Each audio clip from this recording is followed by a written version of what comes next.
જય શ્રી કૃષ્ણ. સર્વ વૈષ્ણવોને મારા ભગવત સ્મરણ. શ્રી ગોસાઈજી પરમ દયાલ કી જય. સર્વે વૈષ્ણવજનોનું પુષ્ટિ સત્સંગ ચેનલમાં હાર્દિક સ્વાગત છે. વૈષ્ણવો, આજે 252 વૈષ્ણવોની વાર્તામાંના વૈષ્ણવ છે 72માં એક સાઠોદરા નાગર બ્રાહ્મણ, એમનો આપણે વાર્તા પ્રસંગ કરવાના છીએ. તો વૈષ્ણવો, તમે વિડીયોના અંત સુધી જોડાયેલા રહેજો, એટલે સાર શું છે, વાર્તામાં શું કહેવા માંગે છે, એ આપણે યોગ્ય રીતે જાણી શકીએ. હવે શ્રી ગુસાઈજીના સેવક એક સાઠોદરા નાગર બ્રાહ્મણ, ગુજરાતના રહીશ, તેમની વાર્તાનો ભાવ કહીએ છીએ. ગુજરાતથી 10 કોશ દૂરના એક ગામમાં એક શ્રીમંત નાગર બ્રાહ્મણને ત્યાં એમનો જન્મ થાય છે. 5 વર્ષની વયે તે માતા પિતાની છત્રછાયા ગુમાવે છે. એના એક કાકા પણ શ્વાસની દુનિયા છોડી જાય છે. પછી એ બધું દ્રવ્ય લઈ અને ગોધરા રહેવા આવે છે. અહીં તેને રાગ રંગનો ચસ્કો વૈષ્ણવો લાગે છે. તે વેશ્યા ભવૈયાઓમાં જઈ અને નાચગાન કરે છે. આ દિવસ તેનો મેળાપ એક વૈષ્ણવ સાથે થઈ જાય છે. એક દિવસ એને વૈષ્ણવ સાથે મેળાપ થઈ જાય છે, જે તેને દૈવી જીવ જાણી અને જેવું મન રાગ અને રંગમાં છે તેવું શ્રી ઠાકોરજીમાં લાગે તો એ કે કામ થાય. એથી તે શ્રી ઠાકોરજી કે કોને કહેવાય એમ એને ઈ પૂછે છે. તો આ વૈષ્ણવ કહે છે કે શ્રી ઠાકોરજી એટલે શ્રી કૃષ્ણ છે, કે જેમણે વ્રજમાં પ્રગટ થઈ અને વ્રજની ગોપીઓની સાથે રાસ કર્યો છે, એવા એ રસિક શિરોમણી છે કે, અને તેની એટલા બધા રસિક શિરોમણી છે તેઓ કે એમનામાં મન લાગે. અને તો વૈષ્ણવ તારું કે કાર્ય, તો વૈષ્ણવ કહે છે કે તો તારું કાર્ય થઈ જાય, જો તારું મન છે એમાં લાગે તો, નહીં તો કે બધુંય નકામું છે. તેથી આ છોકરો છે એ એમનામાં મન કેવી રીતે લગાડવું, કે મારે આ શ્રી કૃષ્ણમાં મારે મન લગાડવું, કેમ લગાડવું, એવો એક પ્રશ્ન એને વૈષ્ણવને કરે છે. ત્યારે આ વૈષ્ણવ તેને કહે છે કે તો તમામ રસોના ભોગતા છે, પ્રભુ છે એ તમામ રસ છે ને એના ભોગતા છે. તેથી આ જગતમાં જે કાંઈ ઉત્તમ પદાર્થ છે તેનો જે ભોગ કરે છે, એટલે ઉત્તમમાં ઉત્તમ સામગ્રી, સુંદર અને ઉત્તમ વસ્ત્ર, વીણા, સુગંધ, આભૂષણ વગેરે સમર્પી અને એમની સમક્ષ નૃત્ય ગાન કરી અને મન છે એમનામાં લગાડજે તું કે. તો આ બધા રાગ રંગ એમના માટે કરશે તો પછી ફળરૂપ થશે, અન્યથા બધું બંધનકારક છે, સંસારને નિપાજાવનારું દુનિયાવી છે, નરકમાં એ લઈ જાય છે, એમાં વૈષ્ણવ એને કહે છે. ત્યારે આ નાગર છોકરો પ્રભુ આ બધું અંગીકાર કઈ રીતે કરે એવી પૃચ્છા એને કરે છે. એટલે વૈષ્ણવ આનો જવાબ આપતા કહે છે કે શ્રી ઠાકોરજી આજકાલ તો શ્રી ગુસાઈજીના વશમાં છે, તેથી શ્રી ગુસાઈજીના શરણે જવાથી એમની કાનીથી એ બધું અંગીકાર કરે છે. તો આવી રીતે એને જવાબ આપ્યો. તો વૈષ્ણવો એથી આ નાગર વૈષ્ણવ છે એને શ્રી ગુસાઈજી કોણ છે એવો પ્રશ્ન કરે છે કે ઈ ક્યાં રહે છે ગુસાઈજી. તો એ જણાવતા આ વૈષ્ણવ એને કહે છે કે શ્રી ગુસાઈજી શ્રી વલ્ભાચાર્યજીના પુત્ર છે, એનું નામ શ્રી વિઠ્ઠલનાથજી છે અને એ ઈશ્વર છે અને શ્રી ગોકુળમાં રહે છે. તેથી એ નાગર એમના શરણે અવશ્ય જવું એમ વિચારી અને વૈષ્ણવને શ્રી પ્રભુના શરણે જવાની રીત પૂછે છે. કઈ રીતે કે શરણે જવાય, તો કે શ્રી ગોકુળ જઈને એમને શરણે જવાની પોતાની ઈચ્છા એને દર્શાવે છે. તો વૈષ્ણવ તેને જણાવે છે કે શરણનો પ્રકાર તો પ્રભુ પોતે તને સમજાવી દેશે, પણ શ્રી પ્રભુ અહીં થોડાક દિવસમાં પધારશે એવી ખબર મળી છે. તો એમનો વધૈયો ગામમાં આવ્યો છે, વધુ ખબર તો નાગજી ભટ્ટને છે, તેથી તું એમને મળી લે. તેથી તેમને ત્યાં જાય છે અને આ બધી વાત એને કરે છે. તેઓ તેને તું કે નિશ્ચિંત છે, પ્રભુ તો પરમ દયાળુ છે, પોતાના જીવનો પોતે અંગીકાર પ્રભુ કરે જ છે, આજકાલમાં જ તેઓ પધારશે, એટલે શ્રી ગુસાઈજી પધારવાના છે. ત્યારે એ કે તને તેમના સેવક તમે થઈ જાજો. આવી રીતે એને નાગજી ભટ્ટ કહે છે. પછી એ નાગર ઘરે જાય છે પણ એનું મન છે ને બેચેન રહે છે. તે રોજ સવાર સાંજ નાગજી ભટ્ટને ત્યાં આવી અને શ્રી પ્રભુના સમાચાર પૂછે છે, એટલે કે શ્રી ગુસાઈજી આવ્યા કે નહીં એમ. તો થોડાક દિવસો બાદ શ્રી ગુસાઈજી ગોધરા પધારે છે. નાગજી ભટ્ટ આ નાગરની બધી વાત તેમને કરે છે, ગુસાઈજીને બધું કહી દે છે નાગર વિશે. એટલે શ્રી પ્રભુ તેમની સામે જોઈ અને જીવતો કે ઉત્તમ છે એમ કહે છે, અને પછી તેને સ્નાન કરાવી અને શ્રી ગુસાઈજી એને નામ નિવેદન કરાવે છે. અને એ તેમને કહે છે કે મહારાજ ભગવત સેવા પધરાવી આપો એવી એમને વિનંતી કરે છે. તેથી શ્રી પ્રભુ કૃપા કરી અને શ્રી મદન મોહનજીનું સ્વરૂપ છે એ તેને પધરાવી આપે છે. તેઓ સેવાની બધી રીત તેને સમજાવી રાગ રંગ સાથે એમની સેવા કરવાની એને આજ્ઞા આપે છે. શ્રી ઠાકોરજી કે તારા પર પ્રસન્ન થશે એવો આશીર્વાદ પણ તેમને શ્રી ગુસાઈજી આપે છે. પછી એ નાગર છે એ શ્રી પ્રભુને ભેટ ધરે છે. શ્રી ઠાકોરજીને પધરાવીને સ્વગૃહે આવી અને રોજ સારી પેઠે સેવા કરે છે અને પેલા વૈષ્ણવનો એ સંગ કર્યા કરે છે. તો વૈષ્ણવો એક જ ગામમાં થોડેક દૂર રહેતા એક વૈષ્ણવ સાથે એને ધરોબો છે, મેળ છે. એટલે રાતે બંને મળે છે અને વાર્તા કરે છે. બંને જણ સાથે મળીને જળ ભરે છે. તો પેલો વૈષ્ણવ આના ઘર આગળથી નીકળે અને બૂમ પાડે. એક દિવસ બંને સાથે મળી અને જળ ભરવા જાય છે. માર્ગમાં એક વેશ્યાનું ઘર છે, જેને ત્યાં 12-13 વર્ષની એક ખૂબ જ સુંદર એક છોકરી છે. એને એ નૃત્ય અને ગાન છે એ શીખવે છે. એ છોકરી પગમાં ઘૂંઘરું બાંધી અને ઘરમાં નૃત્ય કરે છે, પખવાજ વાગે છે. આ દ્રશ્ય જોઈ અને તેઓ ઊભા રહે છે અને વેશ્યાની છોકરીને નિહાળે છે. તો એને તે દૈવી જીવ લાગે છે. એના મુખ પર ભગવત તેજ વિરાજે છે એ છોકરીના મુખ પર. એટલે એ વૈષ્ણવ ગાગર લઈ એને જોવા ત્યાં ઊભો રહે છે અને અપલક નજરે એને જુએ છે. સાથેનો વૈષ્ણવ છે એને કહે છે કે અહીંયા ઊભા રહેવું કંઈ ઠીક નથી, ચાલો એમ કહે છે. પણ તે જરા ઊભો તો રહે કે અહીંયા કંઈક કૌતુક છે કે. તો પેલો વૈષ્ણવ તેને કહે છે કે હું તો જાઉં છું, તું પાછળથી આવજે એમ કહી અને જળ ભરીને લઈ જાય છે. હવે સ્ત્રીને બધી વાત કરી અને આ વૈષ્ણવ તો છે એ કે કામી લાગે છે કે એનો વિષય છે હજી ગયો નથી કે. રસ્તામાં વેશ્યાના આંગણે ઊભો છે, વિષયમાં તે લલચાયો લાગે છે. તેથી એની સંગતિ હવે ઉચિત નથી એમ ઓલો પાણી ભરીને વેલો વયો ગયો ને એવું વિચારે છે. તેથી તે આપણે દ્વારે આવી અને બૂમ પાડે તો હવે ના કહી દેજે કે એ તો ઘરે નથી એમ તું કહી દેજે એમ પોતાની સ્ત્રીને એ કહી દે છે. પત્નીને એમ કહે છે કે એ હવે બોલાવા આવે તો ના પાડી દેજે કે. આમ તે બંને વૈષ્ણવ, પણ બંનેની દ્રષ્ટિમાં આભ અને જમીનનો વૈષ્ણવ ફરક છે.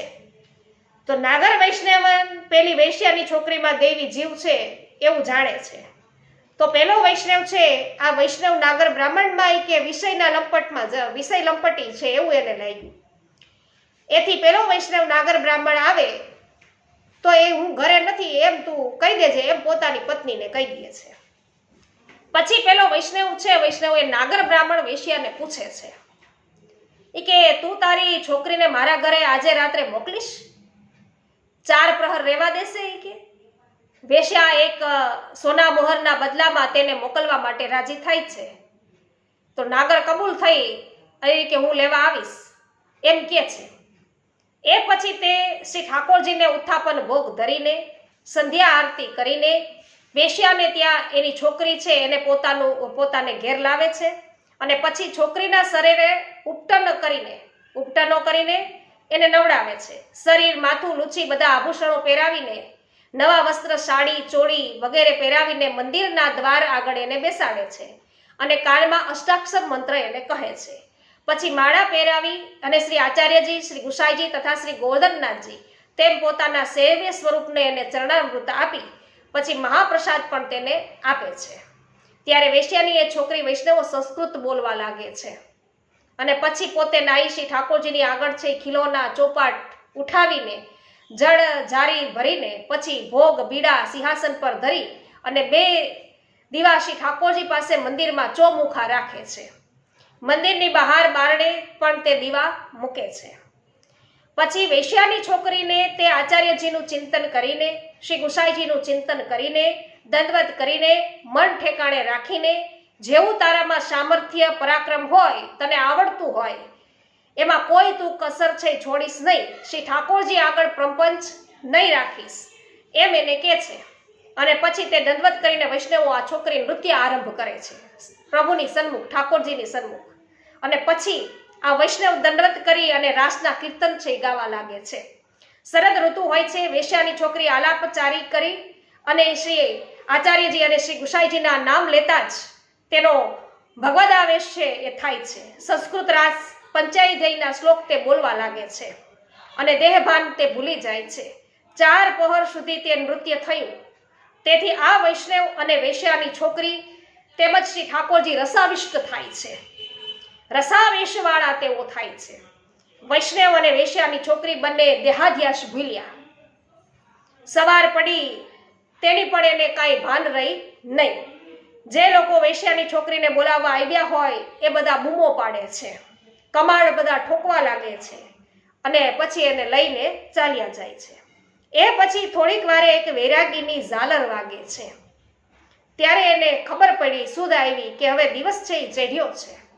પછી તે વૈષ્ણવ સ્નાન કરી અને મંદિરમાં જાય છે, રસોઈ કરે છે, શણગાર ધરી શ્રી ઠાકોરજીને રાજભોગ ધરે છે અને પછી અપ્રસ્માત તે જળ ભરવા નીકળે છે. પેલા વૈષ્ણવના ઘર આગળ આવીને પેલો વૈષ્ણવ છે એને બૂમ પાડે છે, પણ હવે જવાબ કઈ આવતો નથી. કમાડ ખખડાવે છે. એની સ્ત્રી કે ભાઈ તો ઘરમાં નથી, ઓલાએ કઈ રાખ્યું તું અગાઉથી એટલે. તો વૈષ્ણવો વેશ્યાની છોકરી આલાપચારી અહીંયા કરી શ્રી આચાર્યજી શ્રી ગુસાઈજીનું નામ લેતા જ વૈષ્ણવો તે એનામાં ભગવદ આવેશ થાય છે અને તે સંસ્કૃત રાસ પંચાયતીના વૈષ્ણવો છે એ શ્લોક બોલવા લાગી. વિચાર કરો શું આ શ્રી આચાર્યજી અને શ્રી ગુસાઈજીનો મહિમા છે એ અહીંયા આપણને જોવા મળ્યો. પછી વૈષ્ણવો રાત્રે પેલો વૈષ્ણવ છે ને એ પાછો અહીંયા આવતો નથી કઈ ભગવદ વાર્તા કરવાય. એટલે આ નાગર છે મનોમન એવું વિચારે છે કે ભાઈ એણે મારો દોષ જોયો, તેથી મનમાં એને તાપ થાય છે કે વૈષ્ણવનો મારે સંગ છૂટી ગયો, એ ઠીક થયું નહીં. પછી પેલી વૈષ્ણવ સ્ત્રીને એમના શ્રી ઠાકોરજીએ કહ્યું કે હું તો શ્રી ગોકુળ જાઉં છું. ઓલા વૈષ્ણવની પત્ની હતી ને એણે એમ જવાબ દીધો ને કે ભાઈ ઘરમાં નથી, તમે વયા જાઓ. એ સ્ત્રીને એના ઠાકોરજીએ વૈષ્ણવો સારો ભાવ જણાવ્યો અને એવું કીધું કે હું તો શ્રી ગોકુળ જાઉં છું. ઠાકોરજી કહે. ત્યારે સ્ત્રી કહે છે કે શા માટે જાઉં છો? શ્રી ઠાકોરજી કહે કે તારા ધણીએ પેલા વૈષ્ણવ છે એના સાથે બગાડ્યું છે, તો વૈષ્ણવ સાથે શા માટે બગાડ્યું?